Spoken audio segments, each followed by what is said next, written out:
Hey everybody, good morning. Happy Sunday, or whenever it is that you were watching this. We just want to say thanks for joining us to those of you who are on Facebook and YouTube, and there are those of us this morning who are meeting in person.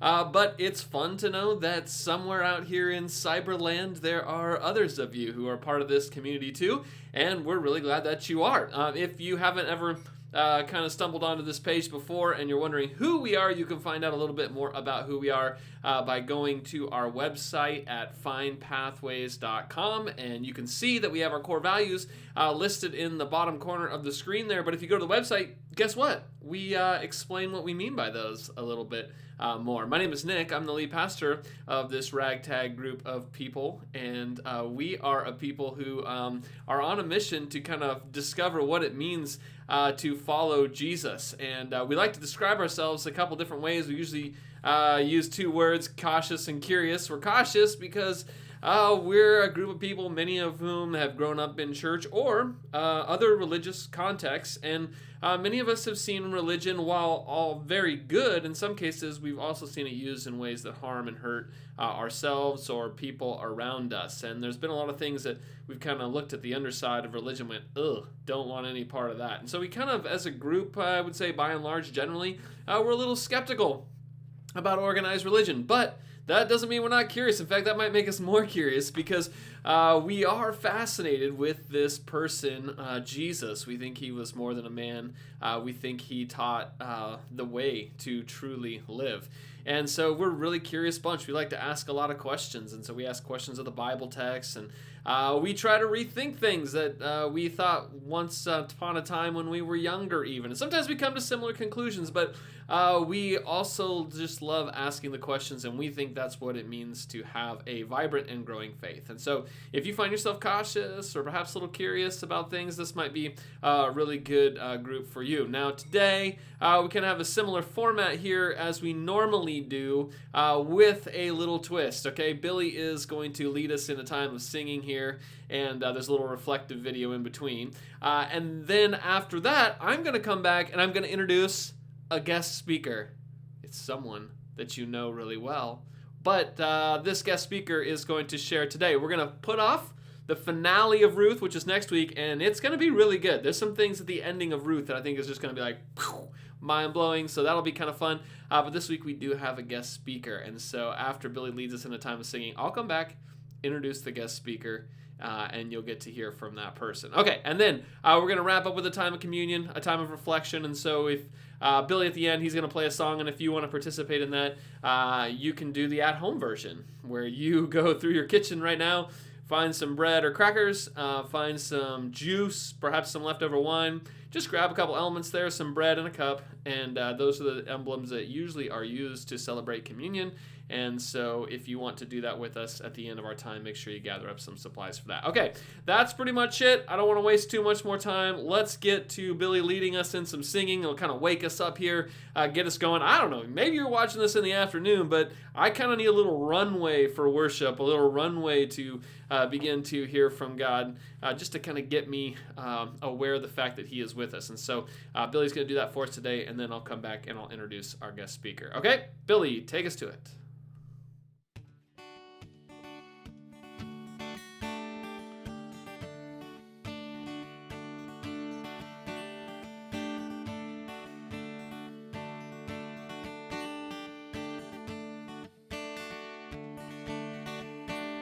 I was buried beneath my shame. Who could carry that kind of a weight? It was my tomb till I met you. I was breathing but not alive. All my failures I tried to hide. It was my tomb till I met you. You called my name and I ran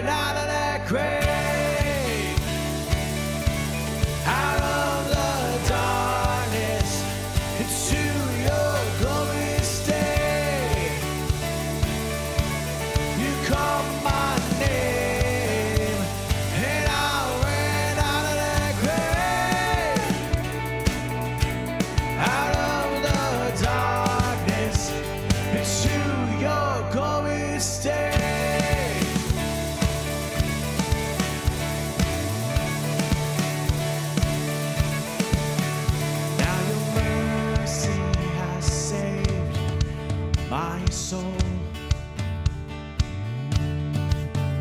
Now your freedom is all that I know. The old me knew Jesus when I met you.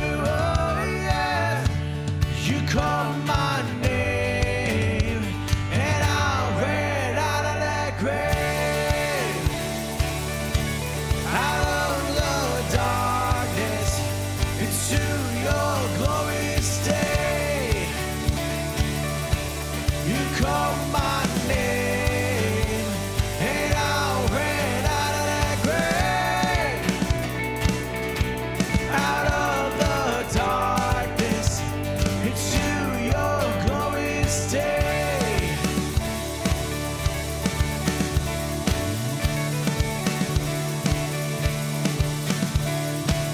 I needed rescue, my sin was heavy, but chains break at the weight of your glory. I needed shelter, I was an orphan, now you call me a citizen of heaven. When I was broken, you were my healing, now your love is the air that I breathe in. I have a future, my eyes were open, 'cause when you called my name, I ran out of that grave, out of the darkness into your glorious day. You called my name and I ran out of that grave, out of the darkness into your glorious day. You called my name and I ran out of that grave, out of the darkness into your glorious day. You called my name and I ran out of that grave, out of the darkness into your glorious day.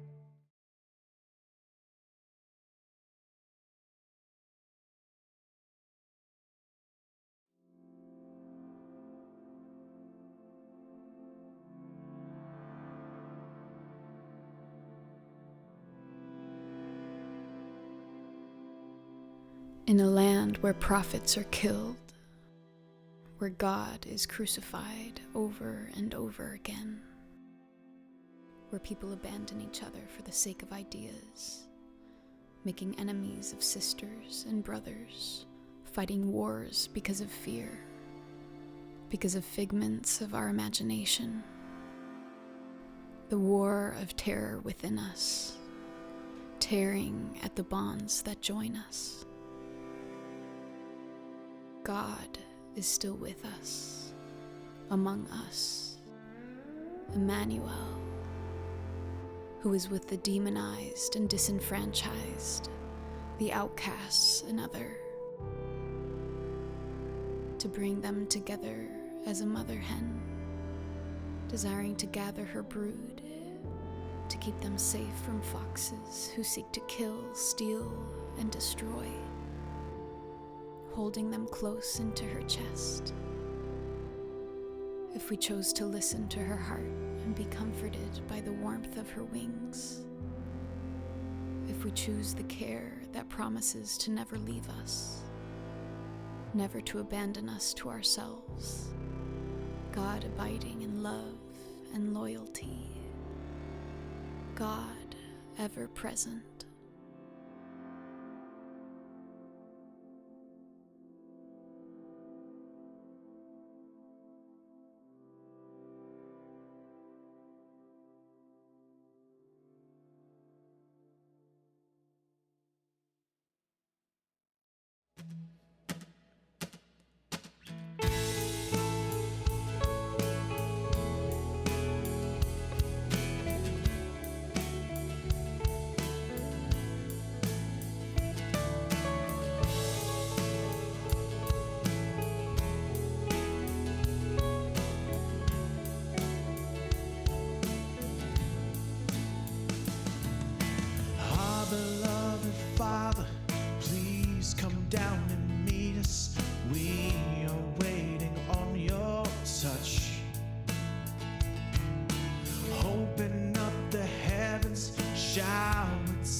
presence.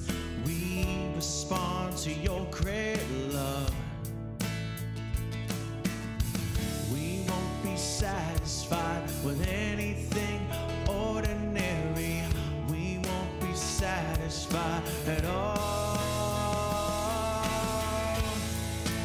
Open up the sky, fall down like rain.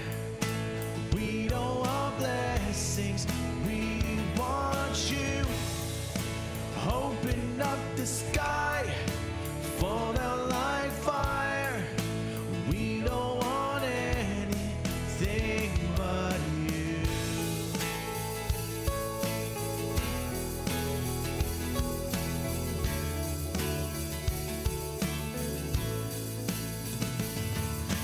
Our beloved Jesus, we just want to see you in the glory of your light.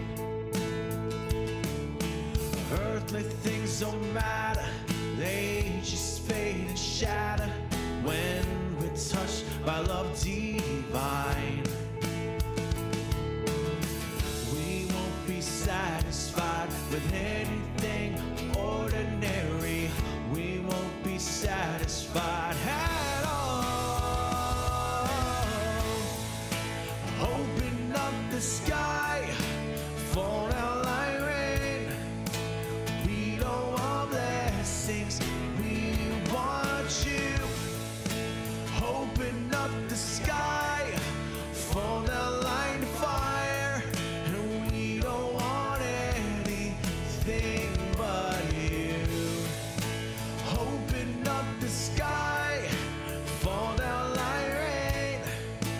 We don't want blessings, we want you.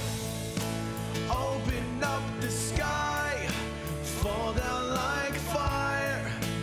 We don't want anything but you.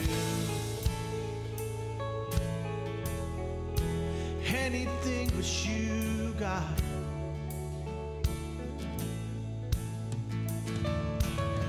Here we go, let's go to the throne, place that we belong, right into his arms. Here we go, let's go to the throne, the place that we belong, right into his arms, yeah. Here we go, let's go to the throne, the place that we belong, right into his arms. Yeah, here we go, let's go to the throne, the place that we belong, right into his arms. Here we go, let's go to the throne, a place that we belong, right into his arms. Oh, here we go, let's go to the throne, a place that we belong, right into his arms. We won't be satisfied with anything ordinary. We won't be satisfied at all. See, we won't be satisfied. We won't be satisfied with anything ordinary. We won't be satisfied at all. Open up the sky, fall down like rain. We don't want blessings, we want you. Open up the sky, fall down like fire. And we don't want anything but you. Open up the sky, fall down like rain. We don't want blessings, we want you. Open up the sky, fall down like fire. And we don't want anything but you. Oh, we won't be satisfied. We won't be satisfied.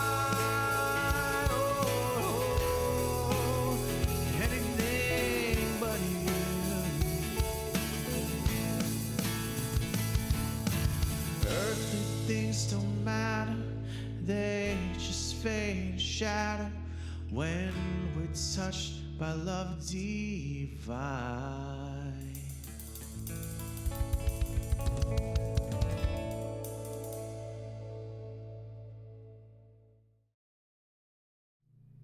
Hey, that's great. Thanks, Billy. And here we are. I get to introduce our speaker for today. And it's someone that most of you know really well. Her name is Christina Bergevin, and she's going to be our preacher today. She is an elder here in the Pathways Church community, and she is right now in seminary, just finishing her MDiv program. And so she got to preach last week at a church in Edmonds, and she had this great little sermon about the prodigal son, and I thought, man, it'd be really fun for her to speak this Sunday. And so right now, in person, she's talking in person, but she actually recorded her sermon last week, same sermon that people are hearing in person today in our community. She recorded it last week, so you're going to hear at the very beginning of this video here, her introducing herself to the church that she spoke at here locally, and you'll see that she does the date wrong. Well, the date's right when she did it, it's just wrong now. And so you'll hear her introduce herself a little bit, and they do a little bit more liturgical stuff, so you'll kind of hear that in her format here today. But she's got this great sermon here. Thought it'd be really good for our community to hear it. She's got a great voice and a passion for Jesus, and so just thought it'd be fun to hear her. So without any further ado, let's turn it over to Christina. Yay! Good morning. Welcome to a virtual version of the Lord's Day service for March 27th, 2022. My name is Christina Bergevin. I am a seminary student at the Seattle School of Theology and Psychology, just finishing up my Master's of Divinity, and I'm a member of Pathways Church in Mill Creek, Washington. So happy to be with you today, and thank you for having me. I'd like to begin with our gospel text for the morning. A reading from Luke 15. Hear what the Spirit of the Lord has to say to the church. All the tax collectors and sinners were coming near to listen to Jesus. And the Pharisees and scribes were grumbling and saying, "This fellow welcomes sinners and eats with them." So Jesus told them this parable. There was a man who had 2 sons. The younger of them said to his father, "Father, give me a share of the property that will belong to me." So he divided his property between them. A few days later, the younger son gathered all he had and traveled to a distant country, and there he squandered his property in dissolute living. When he had spent everything, a famine took place throughout the country, and he began to be in need. So he went and hired himself out to one of the citizens of that country, who sent him into the fields to feed the pigs. He would gladly have filled himself with the pods that the pigs were eating, and no one gave him anything. But when he came to himself, he said, "How many of my father's hired hands have bread enough and some to spare? But here I am, dying of hunger. I will get up and go to my father, and I will say to him, 'Father, I have sinned against heaven and before you. I'm no longer worthy to be called your son. Treat me like one of your hired hands.' So he set off and went to his father. But while he was still far off, his father saw him and was filled with compassion. He ran and put his arms around him and kissed him. Then the son said to him, 'Father, I have sinned against heaven and before you. I'm no longer worthy to be called your son.' But the father said to his slave, 'Quickly, bring out a robe, the best one, and put it on him. Put a ring on his finger and sandals on his feet. And get the fatted calf and kill it, and let us eat and celebrate. For this son of mine was dead and is alive again. He was lost and is found.' And they began to celebrate. Now his elder son was in the field, and when he came and approached the house, he heard music and dancing. He called one of the slaves and asked what was going on. He replied, 'Your brother has come, and your father has killed the fatted calf because he has got him back safe and sound.' Then he became angry and refused to go in. His father came out and began to plead with him. But he answered his father, "Listen, for all these years I've been working like a slave for you. I've never disobeyed your command, yet you have never given me a young goat so I might celebrate with my friends. But when this son of yours came back, who has devoured your property with prostitutes, you killed the fatted calf for him." Then the father said to him, "Son, you are always with me, and all that is mine is yours." But we had to celebrate and rejoice, because this brother of yours was dead and has come to life. He was lost and has been found. These are the words of the Lord. Thanks be to God. I thought I'd start off with a real theological question. Is there anybody that might be able to make this connection for me? What do Back to the Future, Lord of the Rings, and Toy Story have to do with our gospel text? Anybody? Have I stumped you? Best trilogies of all time, at least according to several websites I checked out. Often we forget or didn't know that the parable of the prodigal son is actually the third part of a trilogy. Many refer to this as the three parables of lost things. Yet more often than not, the prodigal story is taught as a standalone, separated from its companion texts. I hope to take you along on my journey this past week as I rediscovered the story as a trilogy.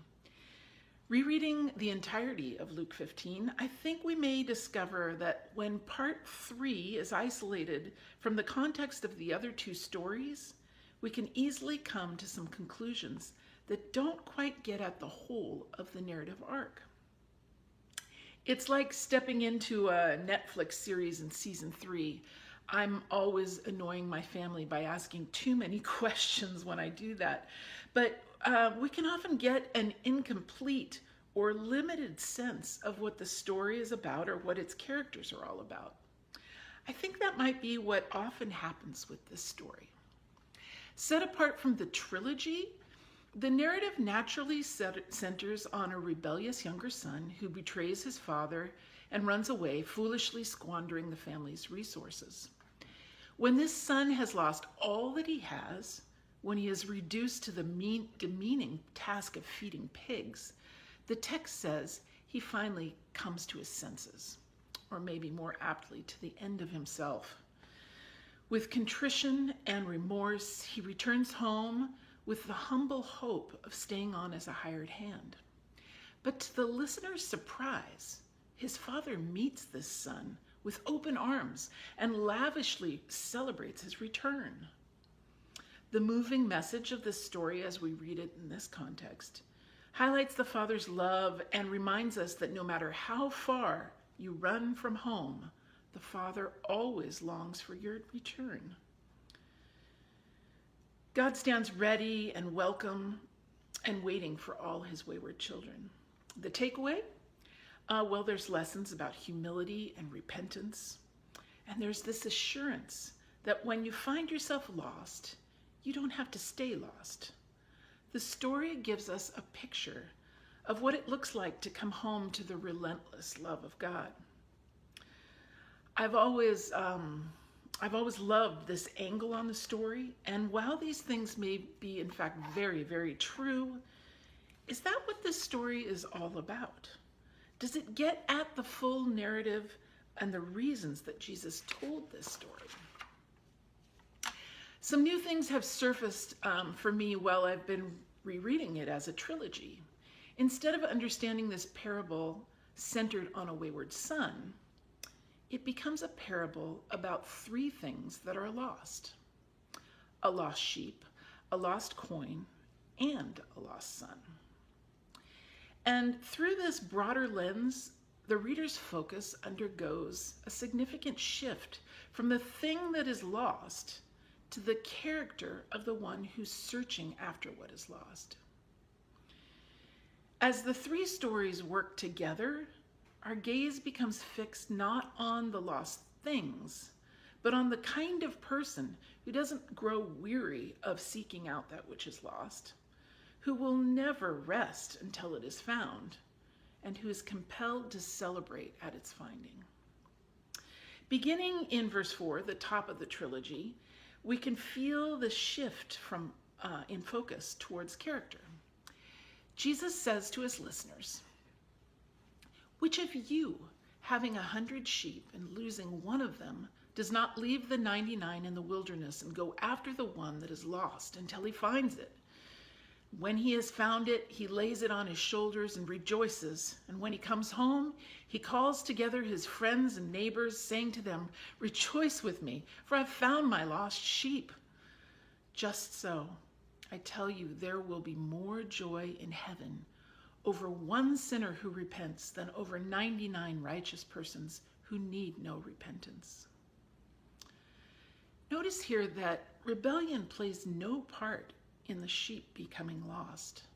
In fact, the sheep only serves as a motivating detail of the story. Instead, the focus lies on the compassion, care, and action of a shepherd. The one who leaves the comfort of tending his flocks in the lowlands and heads deeper into the wilderness, determined to seek after and care for that one lost sheep. The one who is overjoyed when he is found and prepares to celebrate while lovingly carrying that sheep home on his shoulders. Jesus continues directly into the second story in verse 8. He goes on. "Or what woman having 10 silver coins, if she loses one of them, does not light a lamp, sweep the house, and search carefully until she finds it? When she has found it, she calls together her friends and neighbors, saying, 'Rejoice with me, for I have found the coin that I had lost.' Just so, I tell you, there is joy in the presence of the angels of God over one sinner who repents." It's interesting to note in this story that the coin this woman seeks after is not just a regular coin among many coins in the coin jar.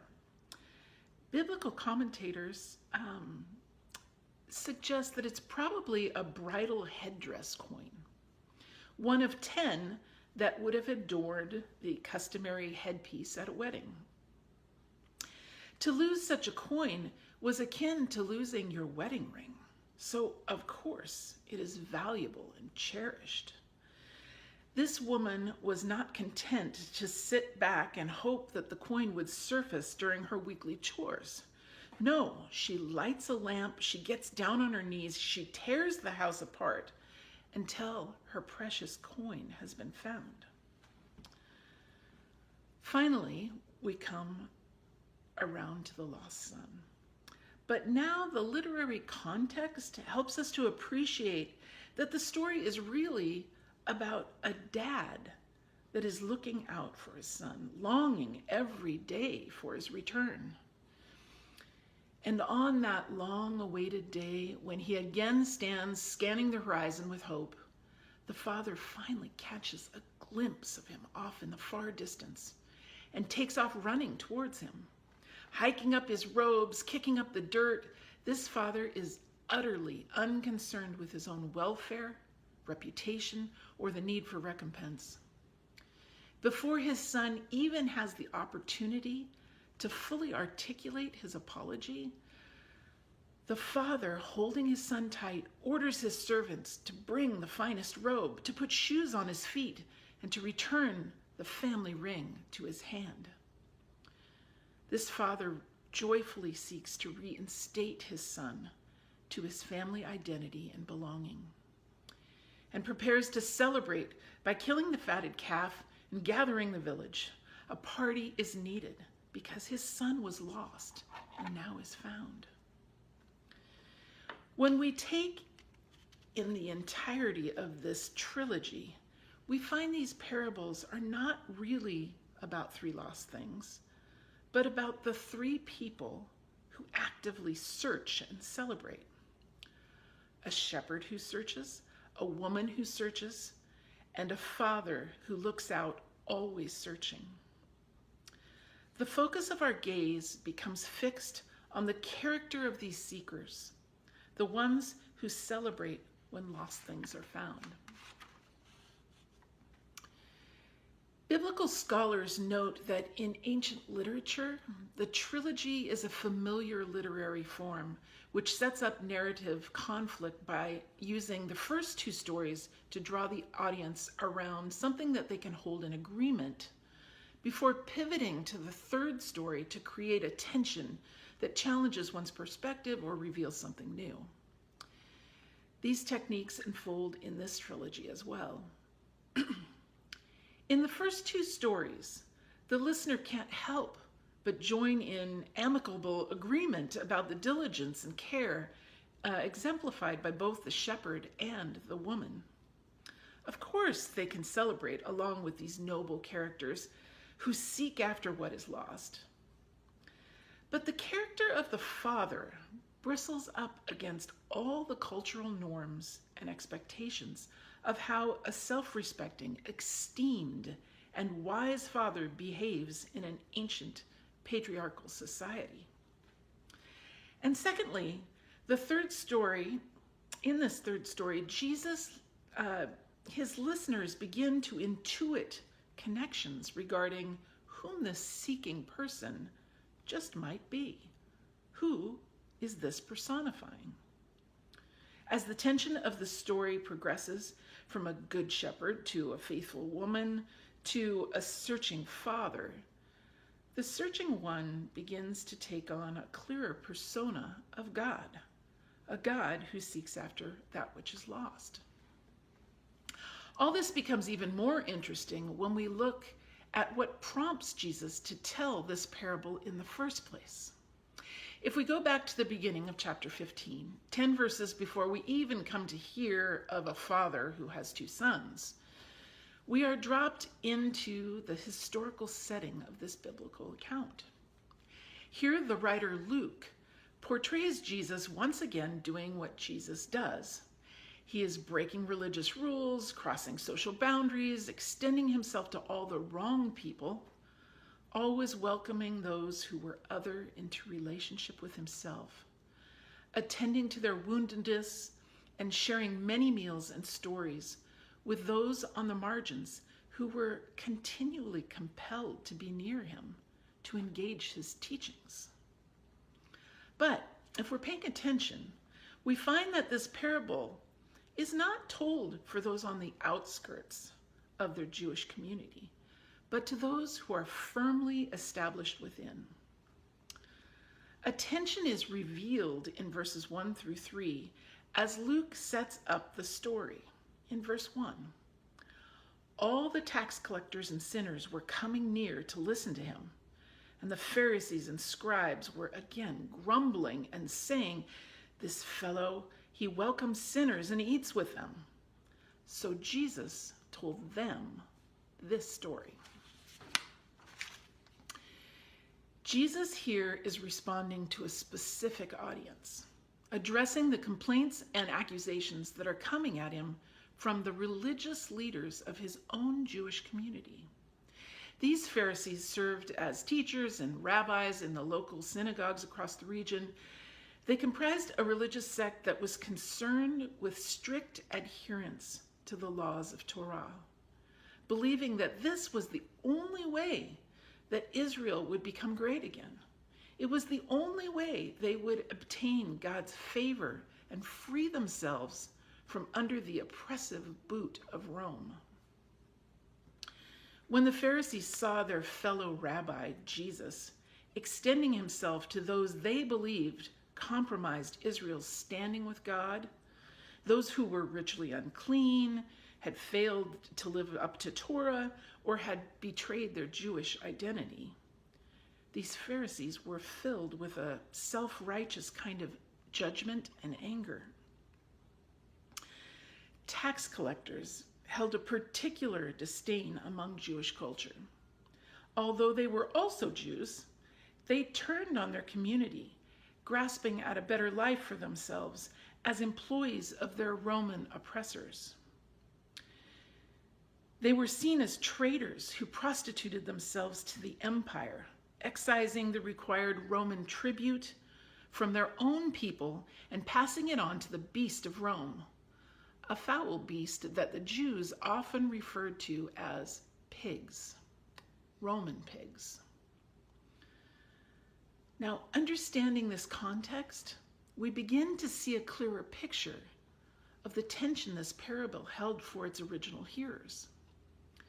By the time these Pharisees encountered the Father and the Son in the third story, they would have fully understood what Jesus was doing here.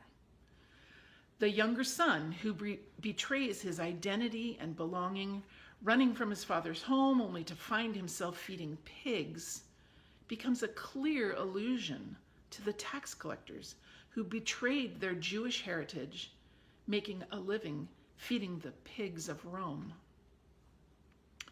The younger brother clearly personifies the tax collectors, the very people Jesus is being criticized for welcoming as they are drawn to his teaching. But tensions mount further as these Pharisees perceive that Jesus has the audacity to place himself in the position of the story's father, while simultaneously identifying himself with the heart of God. And these religious Pharisees, they are then left to see themselves portrayed as the older brother, the one grumbling out in the field as the father pleads for him to join the celebration, to share in the joy of being reunited with his brother who was lost but now is found. This story, it offends and messes with the Pharisees' picture of who God is and who they are. And what makes the tension of the story so compelling is that Jesus never tells us how it ends. The parable concludes as the father goes out into the field seeking after his older son, pleading with him to join the celebration. Despite the older son's grumbling, the father speaks gracious affirmation and comfort over him. Son, don't you see? You are always with me, and all that is mine is yours. But we never know how the son responds. Can he let his father's love and affirmation in? Does he join the party and begin to heal his relationship with his brother? We just don't know. It's as if Jesus leaves the conclusion of the story to his listeners. He's asking these Pharisees, he's asking them to choose.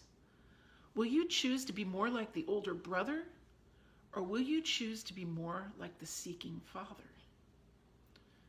Will they remain out in the fields grumbling, or will they join the celebration?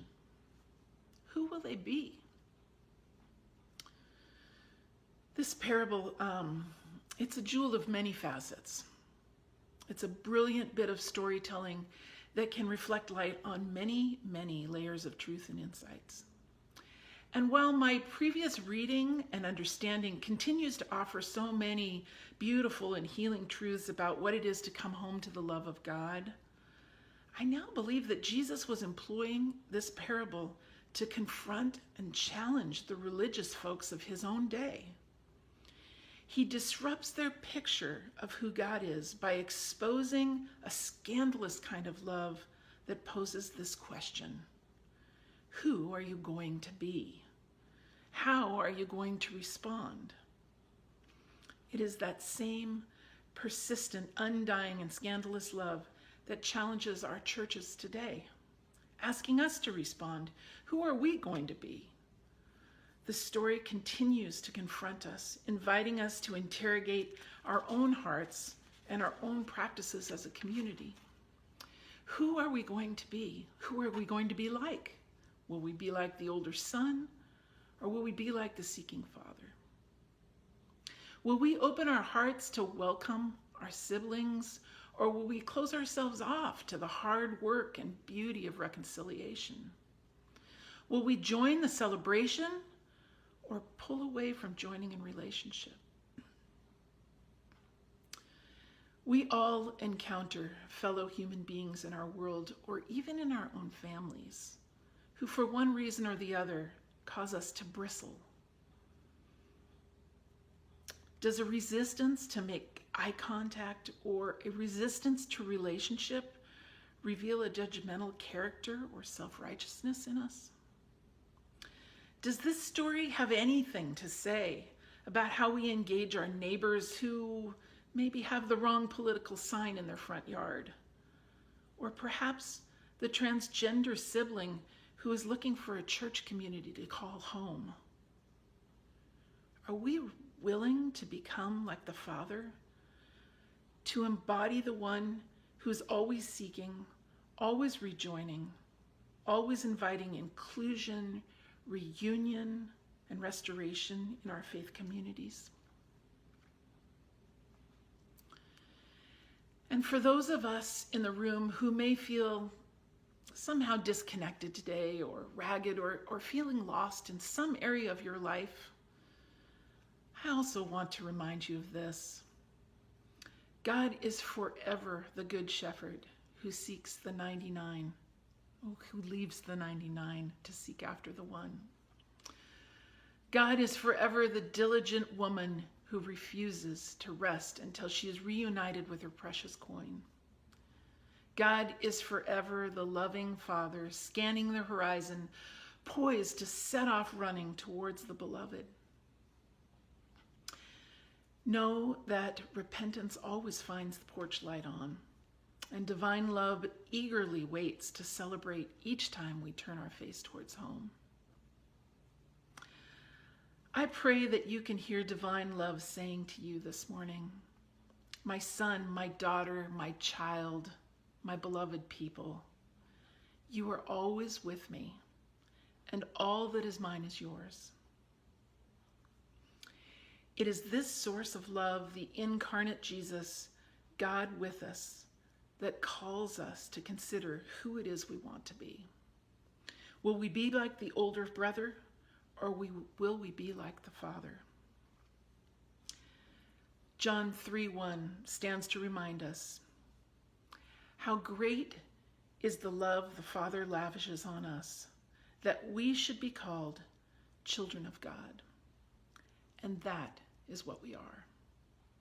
Amen.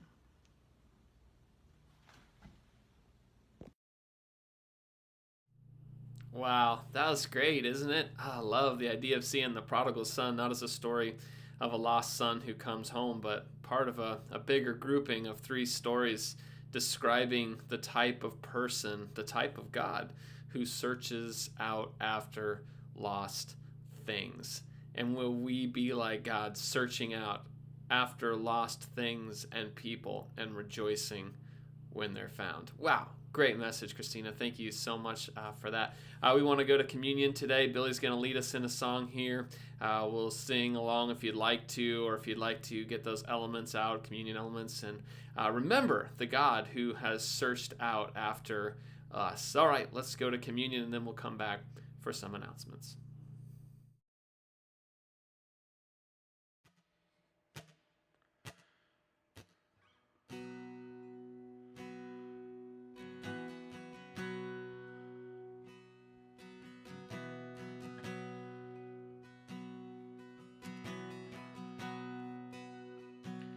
I love you, Lord. Oh, your mercy never fails me. All my days I've been held in your hands. From the moment that I wake up until I lay my head, I will sing of the goodness of God. Sing that again. I love you, Lord. I love you, Lord. Oh, your mercy never fails me. All my days I've been held in your hands. From the moment that I wake up till I lay my head, I will sing of the goodness of God. All my life you have been faithful. All my life you have been so, so good. With every breath that I am able, I will sing of the goodness of God. I love your voice. You have led me through the fire in darkest night. You are close like no other. I've known you as a father. I've known you as a friend. I have lived in the goodness of God. Yeah, yeah. And all my life you have been faithful. And all my life you have been so, so good. With every breath that I am able, I will sing of the goodness of God. Your goodness is running after me. Your goodness is running after me.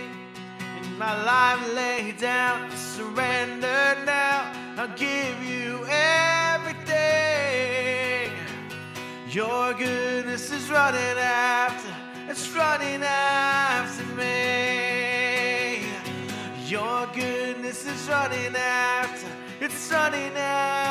me. Your goodness is running after me. With my life laid down, surrender now. I give you everything. Your goodness is running after me.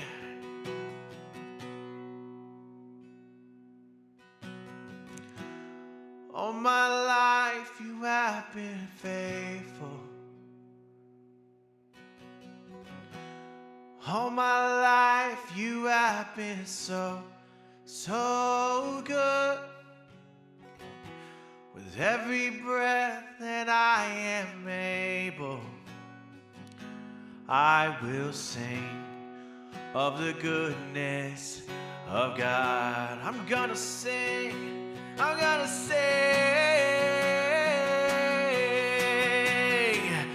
All my life you have been faithful.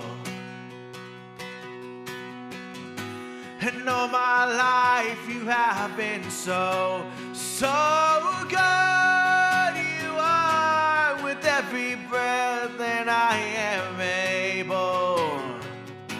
I will sing of the goodness of God.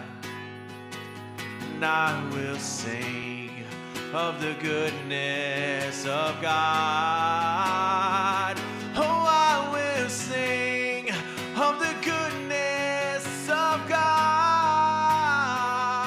I will sing of the goodness of God.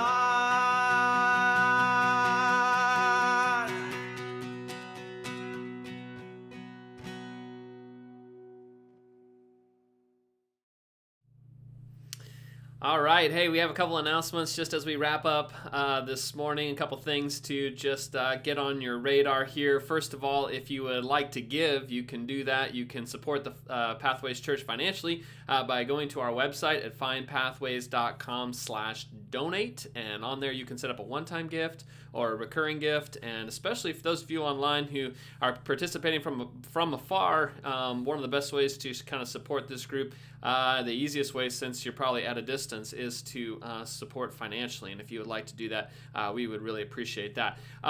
We want to thank Christina again today for sharing a message with us. That was fantastic. We appreciate that. Next week, I'll be back finally wrapping up our Ruth series. There's a little genealogy at the end, and I know what you're thinking. I love genealogies. I get it. They're so fun. But this one actually is pretty interesting, and so we're going to take a look at that and finish up Ruth next week. And then the following week, 2 weeks from today, is Easter. Woohoo! We're already to Easter. Can you believe that? So this will mark the return of our first, I guess, well, I don't know if it's our first. It'll be the first one since the pandemic times of us getting together and having a potluck brunch. So on Easter, bring some sort of brunch item. You know, if you've got some egg casserole or I don't know, whatever kind of brunch item you want to bring, you can bring that. We're going to have mimosas and coffee and all sorts of stuff to celebrate Easter. And so we'd love for you to join us in that. Also, we do still have some of our Ruth Series t-shirts, the Love Your Neighbor t-shirts. We've got all the sizes in. So if you want to pick one of those up and get one of those, you can do that. Just come to our in-person gathering and you can pick one up. We've got all the different sizes, and we'd love to give away one of those. Also, if you haven't joined our email newsletter already, you can do that. If you haven't joined it, all you have to do is message us on Facebook, drop us a line, give us your name and your email, say add me to the list, or my email's on the screen right there. You can screenshot it and shoot me an email and say, hey, I want to be added to the list, and we will make sure to add you there as well. Okay, we have Theology Pubs coming up again this month as well. You can look on Facebook and the email newsletter to get all that information. And next week, I think this is spring break for most people this week. So hopefully you have a good spring break. And next week we'll be back here. We'll finish up the Ruth series together and get ready for Easter. Okay? All right. Hope you have a great week. We'll talk to you next time. Bye.